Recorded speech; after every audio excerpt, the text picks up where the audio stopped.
Hello, I've been doing a bit of rewiring and a few people have been asking, is the AxeFX Ultra still usable in 2020? And my answer is absolutely. It can be used on your PC with the AxeFX edit software. However, unlike the AxeFX 2, you do have to run it using MIDI to USB cable. So two MIDI cables out the back of the AxeFX into USB on the front of the PC. And that allows the old AxeFX to speak to, Windows 7, Windows XP, Windows 8 and Windows 10. So how do we get sound into the computer? Well, I'm using a PreSonus Studio 1824C, which is a USB Type-C interface.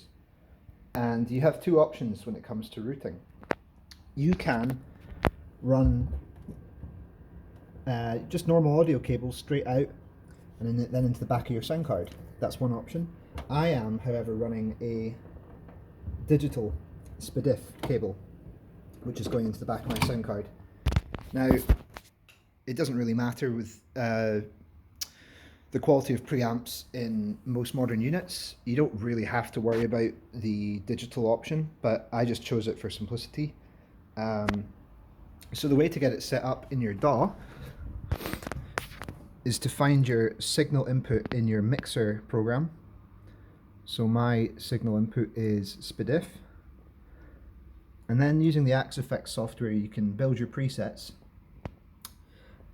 Within your audio I/O, make sure you enable 48 kilohertz if you're using digital. If you're using an analog connector, which is just the output into the sound card, it doesn't really matter. You can change that to whatever you want. When it comes to using a DAW, I'll just use ImageLine FL Studio here for an example. All you need to do is set your input to the SPDIF.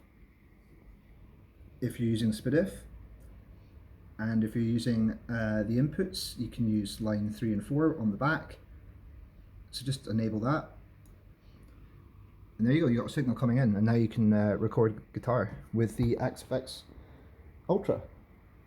It's coming up to, I think it's 10 years old, but at the time when it came out, everybody said this is the best, it can't get any better than this, and then the 2 came out and everybody said, this is the best, it can't get better than this, and then the 3 came out and the same thing happened. So I just kind of stuck with the Ultra.